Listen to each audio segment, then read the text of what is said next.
And welcome to the M2 podcast. My name is Michael Anthony. My co-host right here is KyleHeath. We appreciate you for tuning in.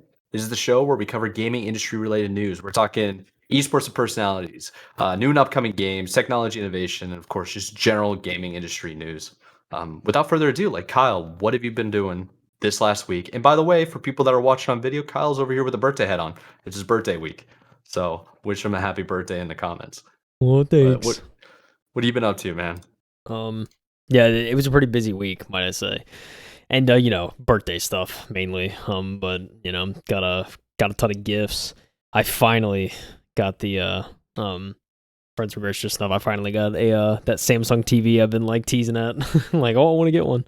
So finally, so finally got one. I'm super grateful for that. It was something that they did not have to do, so I appreciate it always. But yeah, awesome. I've been experimenting. Since it's the Samsung TV, of course, it's a smart TV, and it pairs up with Xbox and a bunch of other cloud gaming services. I think Luna's on there.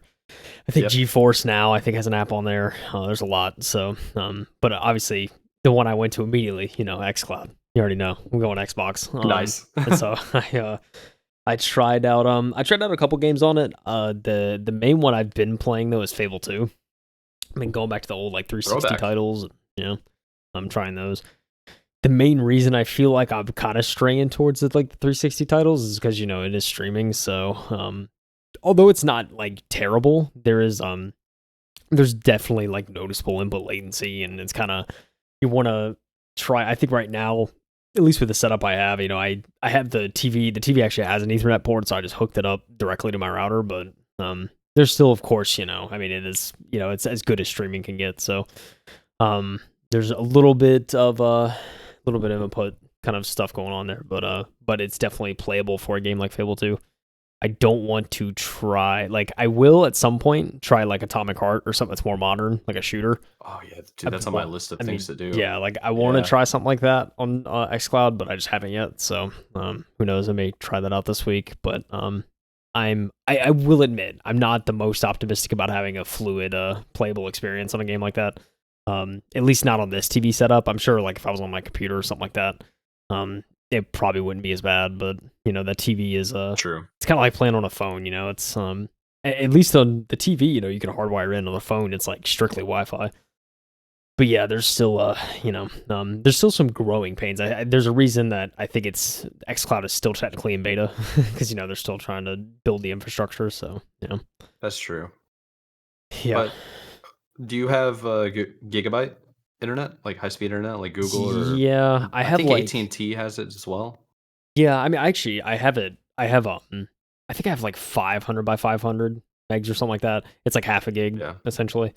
I could get a gig if I wanted to. I don't know. I haven't. I think it's only it's $20 extra my ISP, so it's not that bad. And who knows? I may upgrade at some point. Especially, I mean, the TV is also a 4K TV, so if I'm trying to, if I'm trying to take advantage of 4K streaming, whether it's movies or something like that, it may end up being more beneficial to have a gig. So I don't know. I'll see how it shakes out, but I think at least for right now, I'm feeling pretty good about it. But and who knows? Maybe a gig is. Maybe that would improve the streaming quality. I don't know. I feel 500. I feel a nice half gig is still pretty solid, but who knows? Could be definitely wrong. Is. It definitely is pretty solid. But I'll tell you, having gig, because I had half a gig with AT&T fiber, and I switched to Google Fiber. This is at my last location, and it was almost instantaneous difference. Not only was the speed faster, but the ping was less. So I think that just has to do with an infrastructure thing more than it has to do with the actual download and upload speeds. Yeah, it makes sense. Yeah, but it could be something worthwhile. It just depends on risk to reward kind of thing. Not even risk, just cost to reward. Yeah, it's a good point. Yeah, it's something I'm definitely I want to look more into, kind of see, kind of maybe see why that is. Do a little more research, but yeah, could be worth it. I know it's not that much for my ISP, so. It may be worth the bump, but yeah. Anyways, so I got that. I've been playing around with that pretty much most of the week to kind of check out the streaming services. I finally decided. I felt like it was finally time for me to revisit that PS2 that I bought a couple months back. that was broken. It was just a laser, thankfully. That was all that was broken about it. It just couldn't read DVDs. I don't know if it could read CDs or not, but I immediately did not try a CD on it. But regardless, it was struggling with DVDs. I tried tuning some of the I tried tuning the power on the laser, trying to make it draw a little more power to it, but still then it was struggling to read discs. So we did what we could only do in the modern day, and that is go to Amazon and find a cheap knockoff that actually had good reviews. Course. So yeah. Anyways, I was able to find something that was pretty affordable, and actually got here in a day, which not much stuff gets to where I live in a day. So I thought that was interesting, but yeah, I just literally ordered it, got it the next day, and I popped it in, and sure enough, it actually worked out the box. I didn't have to like tweak it or that's awesome. Do anything else with the PS2. It just I hooked it up, and all of a sudden I'm popping discs in, and it's reading everything, and I got a little session in on a GTA Vice City. So I'm playing kind of Vice City on the old hardware, which is fun. And I also got a little RCA to HDMI adapter for my bigger TV, so I could actually hook it up to my bigger TV. Because obviously, most modern day TVs don't have RCA or anything like that. It's all HDMI. So, have you tried it yet? Yeah, I tried it a little bit earlier after it came in the mail. Yeah, and I mean, so far it's I only tested it for a few minutes, but I mean, so far so good. It's the pictures, pictures nice and crisp, and I think everything has been stable. So. The little converter I got, I think, was like one of the most popular on Amazon. I'm still a sucker for I try to go for if there's like a giant market for something, I check and see what has the most ratings first and see if that's maybe the option I want to go with. But yeah, I decided to go with this really highly rated adapter, and it works pretty well. So yeah, that's a good idea. I have issues with my N64 connecting to my TV with different adapters, so that's why I was asking. I was like, did it work? That's where I was getting at. Yeah. It's like if you went high end, then yeah, it should work. Yeah. There's sometimes hit or miss, but it's awesome it worked for you. Yeah, that's what I've heard too. I heard not only the adapters hit or miss, but some of these knockoff parts for these older consoles can be hit or miss. So it's kind of I think so far I've lucked out, knock on wood, but yeah, I certainly want to try the adapter, that RCA adapter with other consoles as well. Perhaps the GameCube or the Wii, kind of see how it works. See how it works across the consoles I have before I give oh yeah, this thing's pretty good. But I don't know, first impressions, I'm optimistic, so so I'll always say that. It's good. Yeah. I don't know. It's been a long week. Other than that, I think game wise, it's really yeah. I played some GTA, played some Fable 2. I'm trying to think what else I played. I think I played something else. It's not coming to mind right now, but yeah, it's I've been hopping around a few different games. Oh yeah, I know on PS2 I tried the first Max Payne on PS2, and unfortunately it was at least the PS2 port not the best. And by not the best I mean you're getting 10 to 15 FPS in gunfights when you're fighting enemies. Oh no, yeah, and then it's good. The game is trying to hit 60, so when you go in a subway or stuff like that where there's not much to render, it's flawless. But then you go outside, the second you get in a gunfight, it's just almost unplayable. So I would recommend, if anyone's trying to play Max Payne, it's a fantastic game, but you should get it on PC. And there's still a little bit of tweaking you have to do on PC. I think there's a fan-made patch you have to download, because if you don't, the audio is terribly out of sync. So it's the only fix was fan-made, but it's an easy enough install. So yeah, I would recommend PC if you ever get into Max Payne. But yeah, PS2 is unfortunately I don't think I'll be playing the game through on the PlayStation. But yeah, that was pretty much it for the games I played this week. I don't know. Did you have an eventful week, Mike? Yeah, kind of. So I saw a couple of movies. I saw Oppenheimer on Sunday. I saw Barbie on Saturday. I thought both were pretty good. Nice. I enjoyed it. It was very entertaining. Some of it was pretty hilarious. Some of it was just super nerdy. Obviously, nerdy goes a little bit towards the Oppenheimer stuff. Yeah, a little bit of melancholy here and there, and existential is probably the best word for both of them. Overall, it was fun to go to the movies. I hadn't been in the movies in a long time. And a couple other things in terms of gaming. I've been playing Super Smash Bros. Melee, or Animelee, on PC. Playing with a couple of buddies of mine, having a lot of fun. And just trying to critique and make the right settings. Really just trying to figure out how to play that game again. I haven't touched it in 10 plus years. Wow. But it still has a dedicated like community and fan base and all this other stuff. So just practicing with that, trying to enjoy it, trying to learn some new things. I played a little bit of Halo 2 and 3, um, mostly to play and test out the OBS plugin that I downloaded. So I downloaded the OBS plugin for multi-streaming, and usually I normally use Restream, but the Restreaming changed their policy. I was able to stream to like 4 different platforms for free, and now you can only do 2. Yeah. So I found the plugin and I was able to stream to everything. I like Kick. So it's like Kick, Twitch, Facebook. Well, Facebook didn't really work. So YouTube was the other one. So 4, and I was trying to get Facebook to work. And I was just testing it out, like not taking anything seriously. My cam wasn't on. I wasn't like trying to be an entertainer like you should be when you're streaming. Just mostly let's get on, have a good time, play some games, just relax, like late Yeah. at night, kind of turn off the cam, sit in the dark, and just focus on shooting.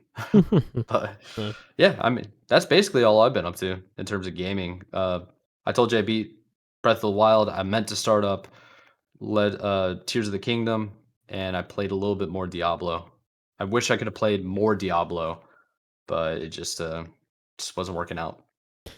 Yeah, dude, life gets in the way, you know. That's all I'll say. It's annoying. It's very annoying. Yeah, it's true. I also didn't even mention, but I got Jason Schreier's book because it was on sale. Oh, yeah, that's right. Pixels. Yeah, you mentioned that before we went live or recording. Yeah, it's I've only a couple chapters in, but it's really good if you're curious about like the games industry in general, because there's a lot of interviews with different, I think like 10 different developers in here across some of the main popular games. I know one of these chapters in here, which I'm looking forward to, is they met with Bungie on Destiny. So I'm very much looking. Oh, great! That's yeah. Didn't it? I think that would be pretty sick. Yeah, it's towards the end of the book, but I know Diablo 3 and Halo Wars are 2 of the other games they did interviews on. So nice. Dragon Halo Age Wars is in there too. Good. Yeah, Dragon Age is in there too. I mean, it's a lot of like AAA titles in here, so I'm curious to see what the I've learned so much already about Obsidian with Pillars of Eternity and Naughty Dog with Uncharted 4. So curious to see the rest. But yeah, that's so cool. Yeah, it's on sale for like $2. I think it's like $8 to get it right now on Amazon. So that's why I got it. But nice. Yeah, keep us informed on everything that's going on with it. Yeah. I think how it is. Yeah, I don't know. I really enjoy reading this book because I think it will give me more insight too on like just the games industry in general. Because I mean, not only is it like talking about what the studios specifically do, but also like just going into detail about like what exactly is a game designer and what exactly is like an audio designer and stuff like that. So it kind of goes in, these are what these positions actually do, kind of thing. Yeah, now it sounds like a requirement. I need to read the book. Yeah. I mean, I'd recommend it. It's cheap, but I'm enjoying it so far. So yeah, pretty interesting Sweet, stuff. Man. Awesome. You know what's interesting and exciting stuff is the first setup for our article. It would have been actually amazing if you chose Jason Schreier's like article going in from that segue, but it's somebody else. Yeah, it's not Jason Schreier, unfortunately. But it is coming from The Verge. Antonio G. De Benedito. That's how I'm gonna say it. Said a little bit of accent. You hear that? I did. It sounded good. I don't know if it's right, but I'm sorry, Antonio. So this article actually is I saw this when it was one of the, like, when I see articles like this, I'm like, we have to cover stuff like this because I feel like it's good to inform the community, but also just it's very interesting for me as a hardware buff. So there's never been a better time to buy an SSD for your PC or PS5. Because that's right, ladies and gentlemen, if you have a PS5, you can update the storage pretty easily and even add more storage, I believe. So if you have an M.2, then yeah. What used to be a costly upgrade for gamers and content creators is now a no-brainer, and the deals may continue getting better. So if you've ever seen Verge's daily deals coverage on the recent Amazon Prime Day sales fervor, you might have noticed that we witnessed the lowest solid-state drive prices we've ever seen.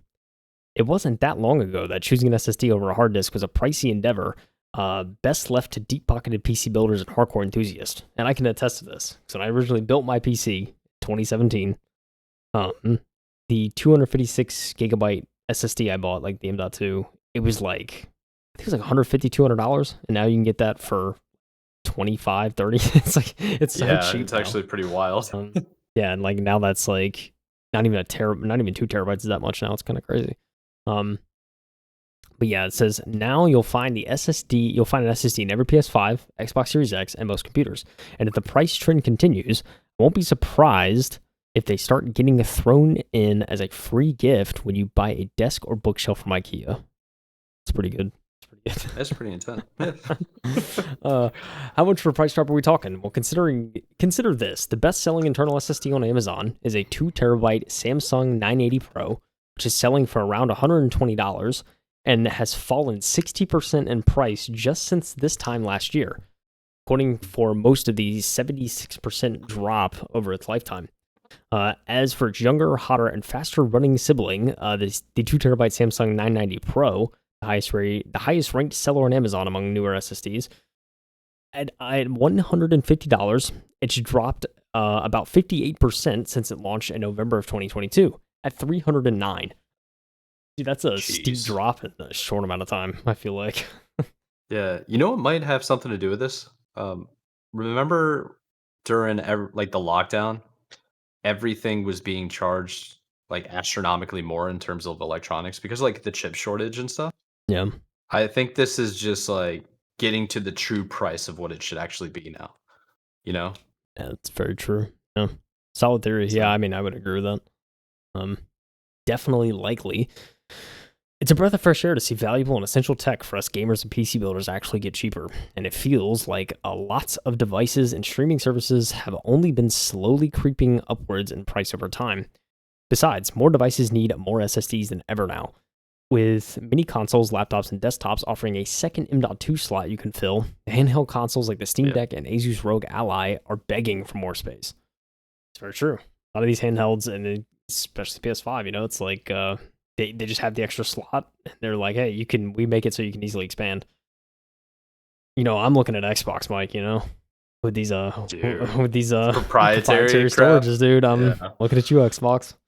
You got the Game Pass, you got that value, and then this is what you do to your console. Like, why? I think maybe what if it's a conspiracy that Xbox is trying to make their console obsolete so we get on PC and have to pay for the Game Pass on PC, which costs more? It's a very likely theory. Honestly, I'd believe it. I like it when you agree with me. Just saying, dude. I agree with the truth. What can I say? Conspiracy theory. Yeah, no. Conspiracy theory pod. That's all this is becoming. Yeah. Compared to traditional hard drives, even a fairly basic M.2 NVMe SSD is lightning fast and more than adequate for the average user. Now, however, we've been watching prices drop steadily for weeks on some of the fastest and most sought-after SSDs in the market, and the downward trajectory may yet go further. Prices are bottoming out because major chip manufacturers like Samsung are overstocked with inventory, like you said, Mike, and not enough demand. With prices tumbling as a result, according to Reuters report, these prices are not expected to bottom out until later this quarter, and possibly not recover until next year. So it's a great time to share the best deals we're seeing with you. And they got a little chart here about the Samsung 980 SSD, 980 Pro SSD price trend since it's like October of 2021, and just in the past 2 years, it's quite the drop. We're talking it was this SSD was originally at roughly around $230. Now it's dropped down to $60. So it's like, geez, man.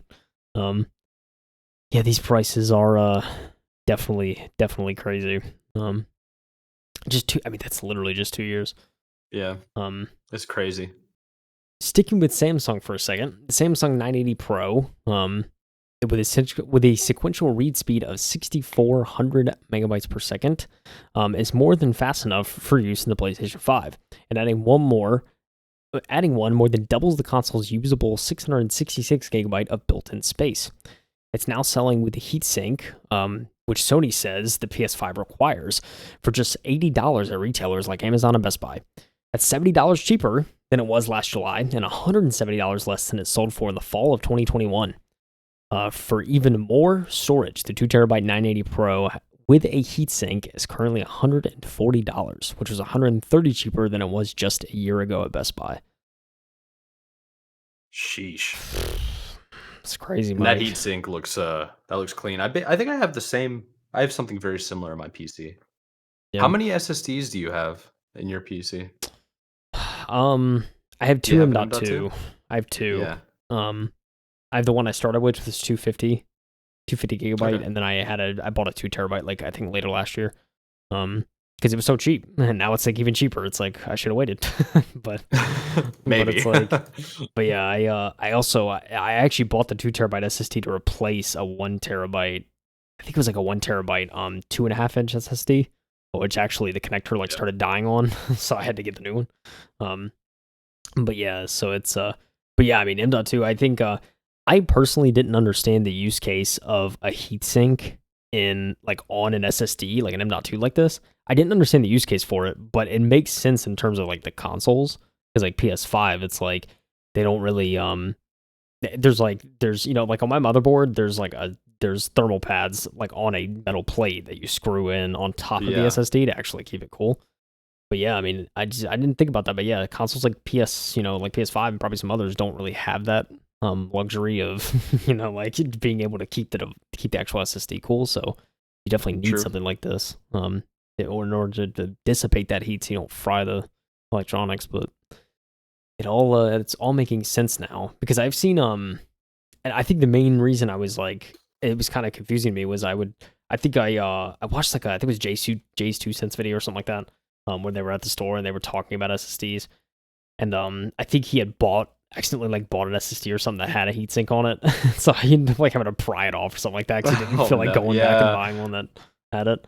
I think I don't know if he 3 years ago, wasn't it? It was a long time ago. I don't know if he ruined it. I can't remember what happened, but I thought it was funny. He's like trying to pry it off. It's like he could have just like returned it and got one, probably without a heatsink. But even we'll continue on a little bit with the article. Even the newer Samsung 990 Pro, which is overkill for the PS5, but well suited for as a top tier gaming desktop, can be had for 1 terabyte of storage for just $80 at Amazon and Best Buy. A price you might have thought unthinkable when it launched at just 8 months ago, and around $100 more. But what's really shocking is the 2 terabyte version of Samsung's 990 Pro, which is currently $150 at Amazon, and even briefly sold for $130 on a Prime Day Lightning deal. Even without the added time-sensitive discount, today's price for the 2 terabyte is about $163 less than what Amazon was charging in December, just before prices were cast down a well. Dang, dude, if I didn't have to replace, if I didn't have to replace an SSD at the time, could have waited. It's wild, dude. These times, it's crazy, Mike. So they were only really talking. Not a lot of people really know this. It's kind of one of those things you got to Google and figure out on your own, because I don't think it's really advertised. But PC Part Picker, right? You've heard of it. I know you've used it before. Yeah. It's pretty popular, but some people who haven't, in terms of like finding these prices and stuff, they're only really talking about Amazon and Best Buy. Where if you go to PC Part Picker and type in Samsung 990 Pro, if you wanted to go, well, on Best Buy, it's actually $170, $160, mind you. But there are other platforms. There's like Newegg, which is a very popular place. You can buy it directly from Samsung, so you don't have to go strictly to Amazon. Amazon's actually more, $190. Yeah. So always alternatives. But yeah, that's a good point. It's cool to see the prices dropping, man. Yeah, for sure. Really cool. Yeah, it's unfortunate that I'll probably be like, majority of this discount will probably be kind of temporary, but I mean, it just means that, if you want an SSD, like now's the time to buy, because who knows, maybe this cheap again. Facts. Yeah. And yeah, I mean, I would continue on the article. They're pretty much just talking about like, this SSD is this much down, and this SSD is this much down, and all the context and stuff. They show a couple of charts too as well, of each one and kind of how they've decreased in price. But yeah, they even talk. There's even here, which is the pricing of just 2 terabyte NVMe drives in general, kind of like how they have dropped in the last like 18 months. But yeah, it's definitely a downward trend for the most part. So again, if you're in the market for a M.2 SSD, and honestly, this is like, I mean, especially after like doing a bunch of research over the past few months, it's kind of like this is going to be the new form factor, and this is what all motherboards nowadays, especially, are geared towards. 100%. They're geared towards M.2s because, I mean, dude, the form factor, it's so small. It's tiny, doesn't take up much space. You don't need like crazy like cooling for it. Exactly. Yeah. I mean, dude, it's kind of crazy to think the days of hard drives are just like over for gaming anyways. It's like there's no like real use for them, honestly. Well, that's not entirely true, right? Because how many games are coming out or that are already out that are over 100 gigs? You know, I can like isn't Warzone 250 gigs or something? And like Yeah. Master Chief Collection, that's like 6 games into one. But that's over like 125 gigs, and that's even without adding the campaign. That's just like the multiplayer. Yeah. So there's still a use case, and I think it's going to keep getting more and more with the size of games. If you're a gamer, it's really necessary. But if you're like a workhorse, like it's your workstation, you don't need more than 2 terabytes, really. No. I don't think. Which I mean, man, I don't know. Correct me if I'm wrong, but I'm pretty sure M.2. It's like it doesn't really go over 2 terabytes. Like I think 2 terabytes is kind of the limit for most affordable M.2s. So, um, Yeah. I mean, After that, you basically need a server rack of stuff, right? yeah, like yeah, it's one of those things, man. Like these, but like even for the use case for gaming, there's not really like there's nothing I can think of where like a hard drive is really required because like most people they'll utilize like a 2 terabyte, but they can always just upgrade and install another one pretty easily. So you can just Sure. bounce back and forth. I mean, it's definitely at a point where like even dude, I mean, even if you have a budget PC, I mean, these prices are like ridiculous. Like you can like even most budget builds, there's no reason not to do this now, pretty much.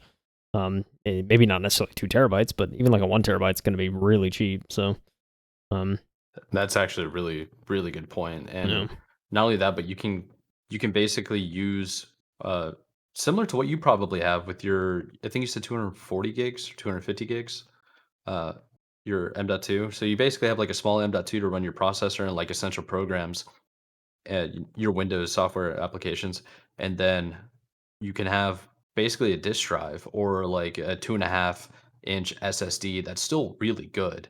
Have a SATA connection to everything, and that just stores all of your games. You know, yeah, yeah. There's many possibilities, right, for configuration. Um, 100%. Yeah, yeah, it's I don't know, dude. If anyone's out there looking for storage, especially for your PC, or even if you have a console, you have a PS5 and you want to, upgrade that hard drive because it's certainly not the best option what you get stock. So it's oh definitely, yeah, I think, worth considering. So definitely check your local Amazon, your local Best Buy, see what they got out there. May surprise you. facts. Or check out. I actually have a Sambrent Rocket or Sambrent like style SSD M.2 drive for like it's a 2 terabyte. It got really cheap because those are mostly geared towards servers, and at the time they weren't really making or selling as much as their products. So Yeah, I put it on my gaming PC, and I got like a pretty good deal on it. I don't remember what the price was. I know it's not as cheap as these prices, but it was a good deal at the time. And it's really cool to see that name brand, our very reliable brand, building SSDs for Steam Deck and the Rogue Ally and the Microsoft Surface. So it's yeah, like it's very trusted. I think is yeah. It's really very what I'm true. getting at here. Yeah, I mean, yeah, I think they're one of many where it's kind of like they're definitely a cheaper name, quote unquote, but I mean, Yes, works just as well. And it's cool to see this kind of like this cheaper but smaller. reliable. It's like a smaller form factor too, right? I mean, look at this. Yeah, It's like it's one of so those cool. stubby SSDs, which I Hmm. which I thought in general was an older form factor, but it seems like even nowadays the new NVMe are just they're utilizing it too, which I think for something like a Rogue Ally or like a Steam Deck, this size makes more sense, right? It's not some long stick; it's just like a Yeah, little square. yeah, So yeah. and it's gonna tie into the future of them making the portable, replaceable batteries that we talked about in last week's episode. Very true. Look at this call out. That was Call out. crazy. Let's Go go. check it out. Oh, check it out, dude. You know what else we should You check know, out? The next article, but see, I literally took it out of your mouth, dude. You didn't have to you say anything. You're like, did. You you're like, did. You totally oh stole that from me. man, oh I'm pretty excited man. to talk about this next one, and it's coming from IGN. It's from Kat Bailey out there in IGN. It was written this week. Uh, it's about Star Wars Outlaws, and we've mentioned it a couple of times, haven't we? So, Star Wars Outlaws devs have promised it won't be a 300-hour epic unfinishable RPG. And that's one of the things that we were talking about. Was it? Yeah, I think it was even last week's episode as well, Oh, where Ubisoft made the claim that there are portions of Star Wars Outlaws that would be like just planets would be the size of like Assassin's Creed Valhalla or yeah, Black Flag. which are crazy. So I think what they're really trying to let you guys know is if you want to be a completionist, you don't have to dedicate 3 years of your life to finish it. Yeah, You know? yeah, which is good. I'm full support of this. As I said, I don't want it to be Me too, I don't man. want it to be Valhalla. You know, that's just me. I Too love Star much. Wars. I love Star Wars, but you know, there's a limit. 100%. Yeah, don't make it long just for the sake of being long. Is pretty that's like our sentiment and like our opinion last episode. So let's see what they said. So Ubisoft has a penchant for making long games. A completionist run in Assassin's Creed Valhalla can run up to 143 hours according to How Long to Beat. And some fans are worried that Star Wars Outlaws may be more of the same. So the concerns stem from a recent interview confirming that Star Wars Outlaws planet will comprise 2 to 3 zones from Assassin's Creed Valhalla. And that's just one planet. One of the main criticisms of Valhalla was that it felt bloated with content that many players felt underwhelming, which was exemplified by its huge number of map icons and Ubisoft stable. So, how many did they Yeah, say hundreds of planets were going to be in this game? yeah, it was something like 100. I don't know if it was 100 on the dot or if it was It, hundreds, but I think it was hundreds um, is what I remember reading, which is wild to say like one planet can comprise of 2 to 3 zones of Valhalla, which is their biggest game. yeah, So, yeah. continuing on, so speaking with IGN during San Diego Comic Con, creative director Julian G. Wrightley and narrative director Navid Gavari. Every time I always struggle with their last names, I swear. They both addressed the question of what they consider to be too big, in quotes, in Star Wars Outlaws. G. Wrightley responded that too big is a game that people don't manage to play, enjoy, and finish. I think that's a good description, honestly. See, Um, that's a good creative director right there. I'm just saying. yeah, he's aware. So he continues on by saying, our objective is to really get people into a very dense, rich adventure, open world adventure that they can explore at their own rhythm. So it is absolutely not a 200, 300-hour epic, unfinishable RPG. It is a very focused action adventure RPG that will take people on a ride and is very manageable. Sweet. Uh, Kavari added that Ubisoft wants players to experience K-Vass' journey, and K-Vass is the next, I guess, smuggler main character in this game. Um, and continuing on with the interview, they said, we've talked about this a lot on the team.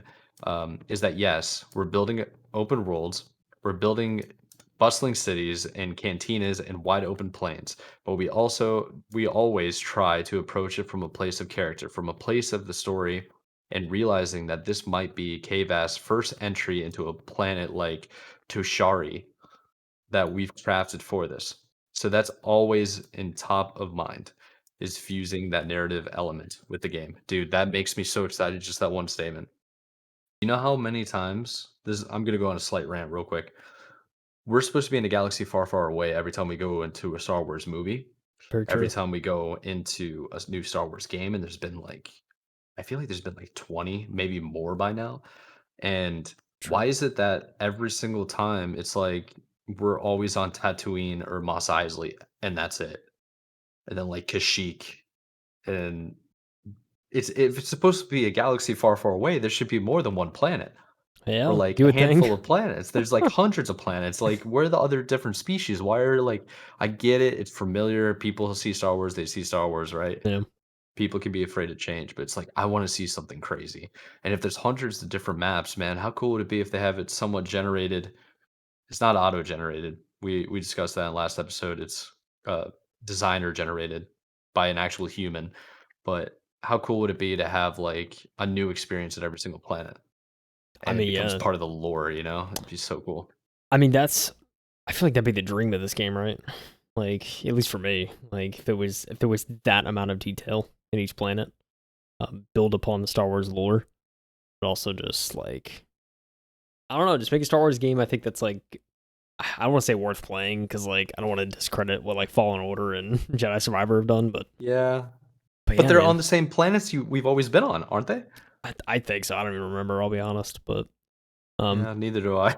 Yeah, it's kind of like, I don't mean to be the games are like forgettable, but yeah, the combat was like all I remembered because I'd spend hours trying to defeat the same boss because I stink, bro. Like I don't know, how else to put it. Like That's fine. I think this type of open world game like RPG, I think it'd be really cool if they did something similar to what Nintendo did with Breath of the Wild, where there's a primary focus to start and finish the game, and it's kind of clear what you have to do, but you can go yeah, about whatever route you want to do it. And if you go about the long route, the ending becomes shorter, right? And it's easier for you. But if you go the short route, then like it's super hard to beat the game, like skipping steps almost. But yeah, that's just level of difficulty. I wonder if they can do something similar. So yeah, yeah, but the rest of the article really just goes into making a game that's like encompassing, like very I don't want to say inclusive. What's the word here? Like um integrating you into the world. I do like how after I just got done saying I'm sick of watching getting on the same maps and everything. Not the same maps, the same worlds. It's like, yeah, we were crafting a fully explorable Tatooine and teasing some sort of role for the food. It's just like, come on. But Tatooine. Oh my. it's always the same thing, man. But I get it. It's supposed to be taking place in between episode 5 and episode 6, which is The Empire Strikes Back, and The Return of the Jedi. So, Yeah, yeah. Which I mean, look, I think from a design perspective, I could see why they want to put some sort of familiar territory in the game, so it's oh, for not sure. just all like new stuff that doesn't make sense. I mean, I can get it from Exactly. that perspective, but at the same time, I feel like if you do it well enough, you can insert entirely new material effectively if you tell the Yes. story right and get the narrative beats correct. But yeah, man, it's an interesting balance. I think for a known IP like Star Wars, it's certainly difficult to understand what may be the best thing to do for a game like that. But who Yeah. knows, man? I'm not a designer as much as Neither am I. I mean, as I much as we consider or discuss, this is what it is. Yeah. Well, before we leave this article, I'm gonna read this just one paragraph right here for anybody that just doesn't know anything about Star Wars Outlaws and what it might be. They Kate, sorry, yeah, Kate Bailey does a pretty good job of just summing it up. So it's billed as an open world Star Wars adventure game featuring Kate Vass as a newly minted scoundrel. And Star Wars Outlaws will let players explore multiple worlds, navigate the politics of the galaxy's criminal syndicates, and take on missions from Jabba the Hutt, or just betray him, whereupon the famously vengeful Hunt will send out the bounty hunters. So sounds exciting. And the previews look good. The game looks good. And I think it might be one of those do or die for Ubisoft, to be Yeah, honest. no They gotta kidding. do well here. I'm betraying him. I'm just saying. I gotta see what the bounty hunters do, dude. Gotta It's see what they do. fact. What if Boba shows up? What if the final boss is Boba? Did you just predict the game, Mike? I don't know. It's almost like I wrote it, dude.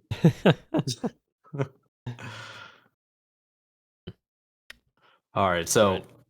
the next one you got to get into because I know how excited you are about new technology in gaming. Sure am. Just to make sure, what article did you have up next? I want to make sure we're synced up Oh gosh. because Uh-oh. we did Star Wars. I think I had Star Wars like Oh last. It's not a man. huge deal. It's not a huge deal, Mike. Oh, You're gonna like freak out. It's not a huge deal. But I did have to do a oh quick swap. man. I did All quick right, swap, that's but fine. we adapted. All right. So I just want to make All sure. right, We talk you about the swapped it on me. ESRB thing. We talk about that, Mike. Is that what we're talking about? Yeah, that's what we're talking about. That's All what I meant. right. All right. ESRB is very interesting. It is what rates all your games. When I was young lad, I had parents that would not allow me to buy the M-rated games when I was below the age of 17. It's very true. And it's so weird how it's like 17 and not 18 because you would think, it's very strange. What's I the know. difference? Yeah, That's a good point. In the right context, it draw a sounds line wrong. But somewhere, I anyway. guess. Yeah. um, Oh so, no, this guy. okay. Anyways, the ESRB, they want to start using facial scanning technology to check people's ages, Mike. Can you believe that? Yeah, dude. Have you seen Minority Report I have not. with Tom Cruise? I have not. Well, It's a good movie. I'd recommend you go see it, but every time I tell you to go watch a movie, don't do it anyway, so I don't think it matters ananymore. But in It's not my Minority fault. Report, Detective Pikachu wasn't on a streaming service that I own. Okay, you want me to spend Terminator's on every. Do you want me to spend $8 for you? Is that what you want me to do, Mike? Yes, I kind of. Actually, it'd probably only be $4 to rent it, but yeah. Anyway, it'd probably be less than that. Oh man, you're killing me. It is my birthday, Mike. I'm just saying, Yeah, if it's that big of a deal, that's true. You could just get it to me, you know what I'm saying? You go ahead and start reading. I'm gonna go look up where I can find Pokemon. All right. Listen, ladies and gentlemen, the ESRB wants to start using facial scanning to check people's ages. The FTC is now seeking public feedback on the ESRB's proposal. I feel like I already know what that public feedback is going to be. But let's continue reading. There's been an update to this article. We'll read the original story, and then I'll read the update, because I feel like that's kind of we'll stay canon. You know what I'm saying? So I remember a couple of years ago when Chinese gaming giant Tencent began using facial recognition to keep the kids from playing too many video games. It turns out that the Entertainment Software Rating Board, North America's video game rating agency, is looking to do something quite similar. The ESRB, along with digital identity company Yoti and Epic Games-owned youth digital media company Super Awesome, have filed a proposal with the FTC seeking approval for a new, quote, verifiable parental consent mechanism called a privacy protective facial age estimation.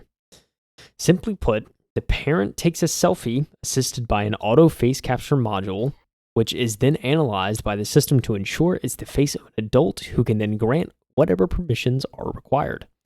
The entire process of verification takes less than a second on average, quote unquote, and images are permanently deleted after the verification is complete. So they're not storing your data. Okay. I mean, quote unquote. Oh no, Mike. What are we thinking? I don't know. It's interesting. It's very interesting. The upload of still images is not accepted, and photos that do not meet the required level of quality to create an age estimate are rejected. The filing states, these factors minimize the risk of circumvention of children taking images of unaware adults. Of course, kids outsmarting the system isn't the only risk at play here. Accuracy strikes me as a big one, given the facial recognition technology is so notoriously racist. And apparently there's a study to back this up. A study conducted in the US, for instance, found that Asian and African-American people were up to 100 times more likely to be incorrectly identified by facial recognition systems than white people. That's kind of crazy. I did not know that. That's kind of crazy. Yeah, I heard about that. That's wild. And maybe I'm underestimating the magic of work here, but determining whether someone is 16 or 18 based on a single selfie also strikes me as a real roll of the dice. The ESRB dismissed concerns about the fairness of the system, however, saying that, quote, the difference in rejection rates between gender and skin tone is very small. The data suggests that for those between 25 and 35, 15 out of the 1,000 females and 7 out of the 1,000 males might be incorrectly classified as under 25 and would have the option of verifying using another method, filing says. The range of difference by skin tone is between 8 out of 1,000 versus 28 out of 1,000. While bias exists, as is inherent in any automated system, this is not material, especially as compared to the benefits and the increase in access to certain groups of parents. So there's a little graphic, kind of shows you how it works. Talk about how they detect the face, how they compute the numbers, how they determine your age based off that. This graphic doesn't really maybe I just don't understand it, but it's a bunch of squares and numbers, and then it says result 26. It doesn't. It's like, okay. Yeah. I don't get it either. The actual tech behind it is probably over my head, but yeah. It's important to note that none of this is proposed as a replacement for current systems. Instead, the ESRB presented its facial age verification plan as an additional optional verification method that will be a particular use to people who don't have photo ID. In a statement sent to PC Gamer, Yoti also noted that the system works without actually recognizing or identifying individuals. Instead, the technology simply estimates the age of the image it sees. That's all good, and this is an opinion. This is an opinion from Andy Chalk over at PC Gamer. He said, "That's all good, but in my eyes, it doesn't change the fact that this really is a gross invasion of privacy. He said, I sure as hell don't want to be sharing my mug with the great digital overmind just so my hypothetical kid can play some GTA Online.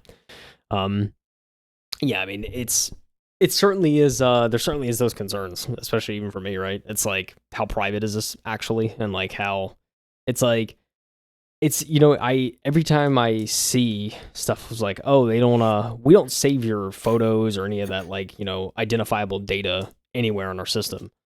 I definitely just like, I hate to say I don't believe it, but it's like, it's just hard to believe. Very hard to believe for me anyway. That's where I am too. All of it's hard to believe. Yeah, it's like, you have all that data. There's not only malicious stuff that can be done with that amount of data, but just from like an analytical standpoint, data scientists would probably be foaming at the mouth to get a lot of this information that is processed for stuff like this. So, and yeah, Mike, I'm just gonna say, dude, money talks. I'm just gonna say, these companies are gonna probably approach and be like, hey, you could just like save like, a few 100,000 and send over the data and we'll, Yeah, the thing that I'm kind of like, it seems like I say like too many times. Got a comment about that. But the ESR, you know what I'm talking about? So the ESRB, okay. the ESRB, like going into this whole proposal of, I know it's just a proposal and they want public feedback, but it's going to be a little bit too much, right? Because if you're at the grocery store or like the gaming store and you're trying to make these purchases, you have to verify your ID if it's anything over 18, really, like plus 17. So, and people that are under 17 might not have the money, usually don't have the money on their own to buy games. They need a parental. Yeah, so I think it really comes down to parental consent, being of age to purchase, and that ID process should just happen online, like through identification or in the checkout line. Like, hey, it's rated M. Are you sure you want your kid playing this? That kind of thing. Yeah, very true. I don't think you need to take pictures of people to make it work, but it's also optional. So yeah, that's true. Yeah, I have a feeling not many people would use it, but then again, most people don't understand the complexities and the intricacies of technology, so they're like, okay, it's not doing anything harmful, right? And so, yeah, true. Yeah, very interesting. It was an update to the article, which I will now read. The ESRB has released a statement clarifying that this technology does not confirm the identity of users, nor is it intended to scan the faces to minors to determine whether they're old enough to purchase particular games. It only uses images to determine the subject's age in order to ensure compliance with COPPA privacy requirements. Oh, COPPA. I've heard it a couple times, not only in my personal life, but at work, so very interesting. I actually don't know what COPPA is. Children's Online Privacy Protection Rule? Yeah. Protection Act. Yeah, you want to protect children, COPPA. That makes sense. To be perfectly clear, this is a quote. To be perfectly clear with the ESRB, any images and data used for this process are never stored, used for AI training, used for marketing, or shared with anyone, the ESRB said in a statement. Quote, the only piece of information that is communicated to the company requesting VPC is a yes or no determination as to whether the person is over the age of 25. So we don't send the image to a data warehouse or a server just to verify it. We send a yes or no. Okay, ESRB. But yeah, look, it's one of those things. It's optional. It's cool and interesting, but again, yeah, I mean, there's so many systems in place already that work, so it's kind of just seems like a waste of research and resources. But here we are. Yeah, true. But I mean, maybe they're just trying to get ahead of everything. Because this is probably going to be the future anyway. Again, Minority Report. You might want to go check it out. Yeah, true. Tom Cruise movie. Pretty entertaining. I mean, there's Face ID on this thing, right? It scans my face every time I open it. So. 100%. Yeah. Yeah, that's, True. Then again, it's Apple claims it's more biometric, like imprint. It's not really like a picture or anything. But anyways, whatever, Apple. But talking about stuff, this is a very interesting article. And I wanted to bring it to the table for a reason. Because it has an interesting twist at the end, I feel. Now, I'm glad I wanted to wait for you to open up the article so I knew for sure we were on the same page this time. So this is the one that I actually thought you were going to be the most excited about because we talk about Unreal Engine 5 a lot and how much we're looking forward to it. So this article is coming from PC Gamer or Joshua Woolens. Pretty sure I pronounced his last name right. And he talks about this fan-made Unreal Engine 5 remake of The Simpsons Hit and Run, and it looks incredible, and we'll never ever get to play it. Dope. So tragic, but it's pretty cool to see that Simpsons Hit and Run still has a devoted fan base. I think that's pretty cool. True. So let's get into it. So, and another finger on the monkey paw curls. A plan to remake The Simpsons Hit and Run, the beloved PS2 GTA 3 like from 2003, has reached its conclusion. A joint effort by devs going by the names of Reebs and Corylon, probably. The project kicked off a year ago and was an attempt to recreate the original game in Unreal Engine 5 as a fully opened world, meaning all its maps combined into one experience, which is crazy. Yeah. So the project is now finished, meaning the first chunk of the game can be experienced in its entirety, just not by you or me. Copyright law dictates that Reebs can't distribute the remake without being lawyered into oblivion by whichever corporation happens to own the rights of The Simpsons Hit and Run to 2023. So we'll just have to settle for gazing longingly at a 22-minute YouTube video, which you can see above. Very true. So he is not entirely sure if the devs have remade more of the game than they've shown off in their videos, though he expects not. And he's reached out to ask them about that, and we'll update with the piece later. So seriously impressive stuff. The cutscenes play seamlessly. Missions move from objective to objective. Homer bombs around Springfield in that trademark pink car with grace and electricity. I don't even know. Electricy. How do you pronounce that word, dude? Oh, that's a good one, right? Grace and oh man. Hold on. Alacrity. It's alacrity. Alacrity. Grace and that alacrity. Makes sense. I don't know what alacrity means, but hey, big words, baby. We'll learn one day. We're struggling right now. Let's figure it out. It is brisk and cheerful readiness, eagerness, willingness, readiness. This dude passes SATs final like flying colors. 1600. 100%, dude. Alacrity. Wow. Yeah, and Lisa's hair looks like a ghastly tesseract that will pursue me to my grave. It's all there, just not for the taking.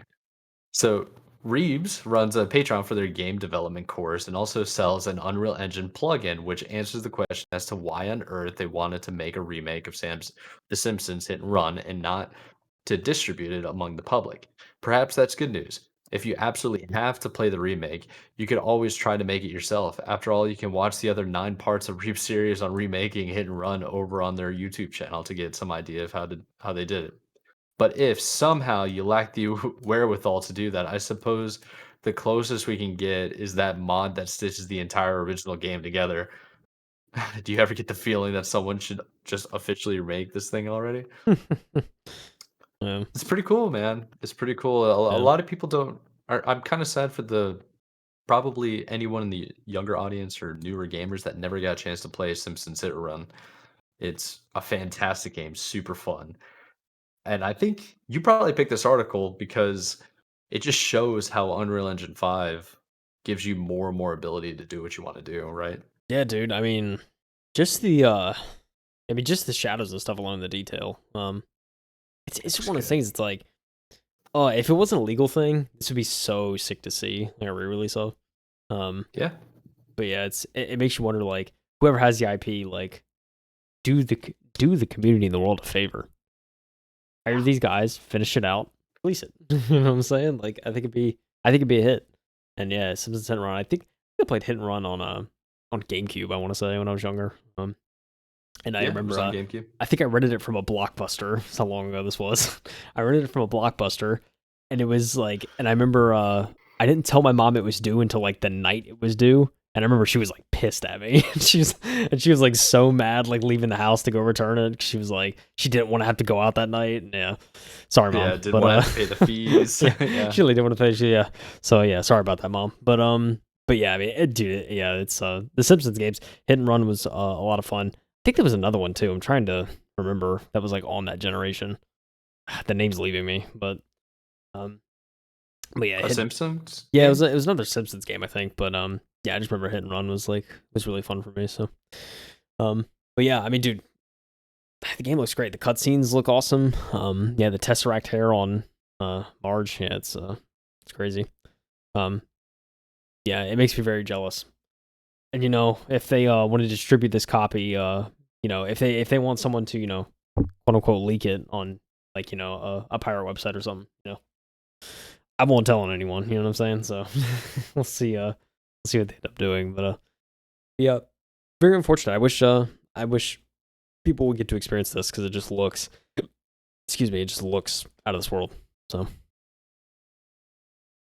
it looks really good, man. It's very exciting. It brings up hope for like future games. Not even future games. What I mean is like a future reiteration of an old classic game. yeah, You know, just it's fan made and stuff like yeah. I that. mean, More and more people are going to be able to do this on their own. It's really right. cool.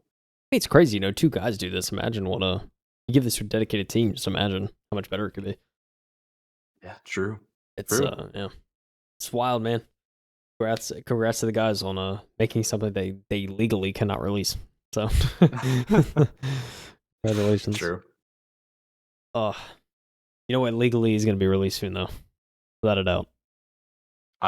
Well, that's because they got all the copyrights and the licenses and everything. But yeah, this game looks. I'm excited for this game too. Mike, we live in a world.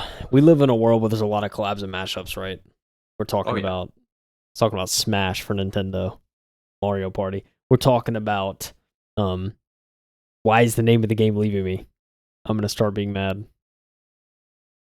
What was the game that crashed and burned, and now they're like, oh, we need a year. Why?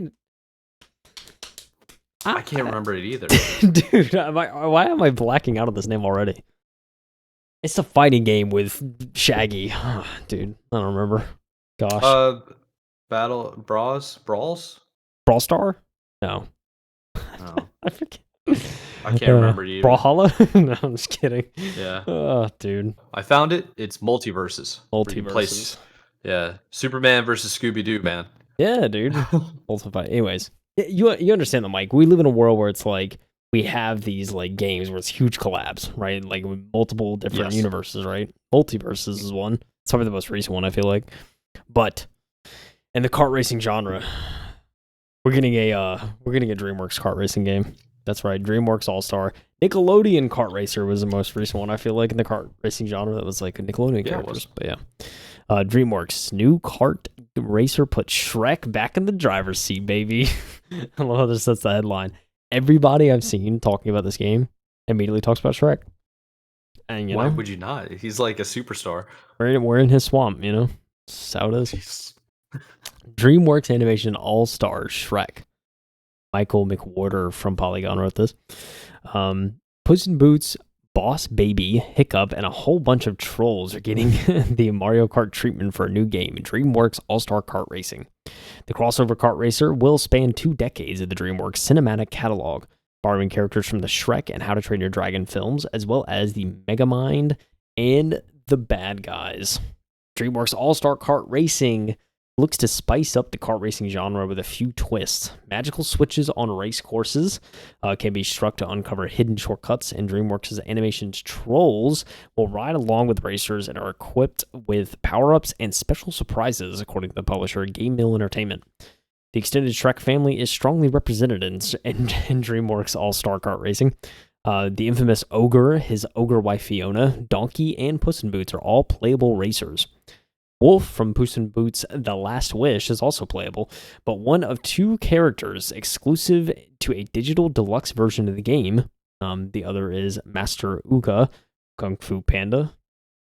Each character will have their own kart. Shrek's looks all swampy. Fiona's looks like onion inspired, and Donkey's is modeled after the mother of his children, the dragon. That can be upgraded with cosmetics and other customizations. Other confirmed racers include Poe, Tigress, and Master Shifu from Kung Fu Panda, Astrid from How to Train Your Dragon, Megamind, and Mr. Wolf from The Bad Guys. Game Mill promises 20 fan favorite characters in a variety of tracks based on locations from DreamWorks movies. This isn't DreamWorks' first foray into kart racing by a long shot. DreamWorks All-Star Kart Racing stands on the shoulders of 2006's Shrek, Smash, and Crash Racing, 2009's Madagascar Karts, and 2011's DreamWorks Superstar Karts, all of which featured a raceable Shrek. DreamWorks All-Star Kart Racing is heading to Nintendo Switch, PS4, PS5, Windows PC, Xbox One, and Series X, and it will cost $39.99 or $59.99 for the aforementioned deluxe edition. The game features 8-player online races and 4-player local split-screen multiplayer. In addition to DreamWorks Kart Racing, DreamWorks Trolls are coming to a separate game as well, DreamWorks Troll Remix Rescue. 3D platformer with trolls, I guess. That's kind of the thing. Into that. There's a couple interesting games coming out of here in the DreamWorks realm, but the main point of the article was that, we're going to get to race a Shrek again, Mike, Are you trying to be in someone's swamp, dude? You trying to race a Shrek? Dude, I'm trying to race you and embarrass you, man. I'm big into this already, and I'm just seeing screenshots. Okay. I'm just seeing screenshots, man. This is cool. So it's going to be on all platforms, which is awesome. It's only going to cost $40. If you want the deluxe edition, $50. Deluxe you should probably get because it comes with what was it here that you said? You literally just said it. It comes with 2 racers, right? Like oh yeah, Master Oogway from Kung Fu Planet, like Kung Fu Panda. Yeah. Master Oogway is a total bamf, dude. Just an old turtle. So that'd be kind of funny. Just like a turtle with the best car. Yeah, it's like fast as heck. Yeah, it's cool. It reminds me of. Have you played Mario Kart 8? I think the newest one is. A little bit, yeah, but it was like a while ago. Yeah, you get to choose like your car, then you get to choose like you choose chassis, engine, wheels. I think that's really it, and then like a couple of cosmetic things. This is pretty interesting. It adds like spoilers onto it and the overall body. It's like I like it, man. I like the idea. It's all going to come down to the courses though and playability. Yeah, very true. But it looks cool. I will say cool. I have a feeling we're going to see a lot of streams of this when it first launches. Just because Shrek, and you can play as Poe and all these characters, so it'll be interesting to see. But yeah, another kart racer can't go wrong. I feel like, especially with these major collab kart racers. So it's cool to see all the universes collide. I don't know. Every time I see a game like this, it gets me excited for sure. So already know it's gonna be interesting to see. Yeah, it's a whole hype off of Trolls coming out. When's the Trolls movie coming out? Yeah, I literally couldn't tell you. I just saw the preview when I was in the movie theaters. It's like Trolls 2 or like the Trolls the second movie or something. I don't even know. The last one came out in 2016, but there's like a second one coming out. Trolls 2 is I don't even know. It doesn't matter right now though. Trolls. It's super popular. Very well-known brand. DreamWorks does work. You know what I mean? It's DreamWorks. Someone say it's the little brother or the Walmart brand of Pixar, but you know what? I'd say it's its own entity, There you go. Very true. All right, Mike. Well, there was a lot of articles this week, I ain't gonna lie. But we narrowed it down to these 5. And who knows? We may cover some of the other ones we didn't cover this week at some point. Who knows, dude? There's a decent amount to go through, but I liked them nonetheless. Yeah, there were a couple on here that I wouldn't mind mentioning. Just the Hall Effect joysticks coming out. There's that was really cool. I think I sent you that. The Game Sir G7 or whatever it's called. There's a couple other games just on the horizon. I still haven't played Exo Primal, and I saw you posted that. You're like, it's kind of popping. Check this out, dude. Yeah, it's like 1 million players or something like that they've already recorded. Yeah, it's man, crazy. Yeah, it's on Game Pass. I was like, man, should I download it? Probably on xCloud as well. It might be, yeah. I haven't checked. Yeah, I've seen a lot of big name streamers playing it too, and it's hard to tell when it comes to big name streamers because a lot of people just like play the newest biggest game for like a week and then move on. But that game's been out for a couple of weeks now, and it's still very popular. And I would say it's even like becoming more popular. Same thing with BattleBit, and very true. It's cool to see. Yeah, there are other games coming out. It's gonna be really cool to see how they all play out. Yeah, yeah, man. I'm always excited. Each week we do this, Mike. We get 1 week closer to Starfield. It's kind of on my mind right now. Facts, man. That is actual facts. Yeah. 1 week closer. We are also 1 week closer from getting into our next week or next month of games. So for the month of August, and yeah, it's gonna be pretty cool. It's like the calm before the storm, dude. Exactly, man. Can you believe we're almost in August now? It's kind of wild, yeah. We're over the halfway point of the year, right? So it's like already crazy. Almost 30 episodes in, Mike. Almost, Yeah, we're on our 95th episode in terms of like the M2 podcast, and on our YouTube channel, how many do we have? Like we're over 100. We have 142 videos. I mean, granted, some of them are segments, so it's easily digestible for people. But yeah. All I know is it's time, baby. That's all I know. Almost time. Yeah, it's time. We'll let the people go. I want to say happy birthday to you, man, and appreciate you working on the birthday. Oh, you already know. I know we out here. Do you have any big plans? Do you have anything going on? I mean, on the day itself, no, not really. Just gotta, I just gotta work, dude. I hate being an adult. I should just be like, yo, it's my birthday, ain't coming in. You know what I'm saying? I should like planned it. Just feel like, just take the day, but maybe next year. Are you working remote at least? Maybe? Yeah, I mean, I'm working remote, so yeah, always. But yeah, dude. Well, I think that's all we really got, other than closing it out, right? Yeah. So the usual, anything that we've talked about, I've actually switched the links. So Bitly, which is who we've originally been shorting the links with, they set limits now on how many links you can shorten in a month.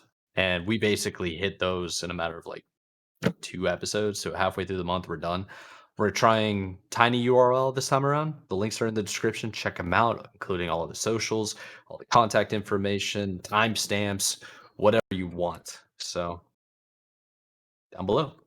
But yeah, without further ado, I guess this is the M2 podcast. I'm Michael Anthony, my co-host over here, KyleHeath. Happy birthday, Kyle, one last time. And we appreciate you guys. Thank you for tuning in, and we'll see you next week for the start of August. Oh, baby. So, 1 month left. 1 month left, bro. Bye, everyone. Peace out, guys. Take it easy.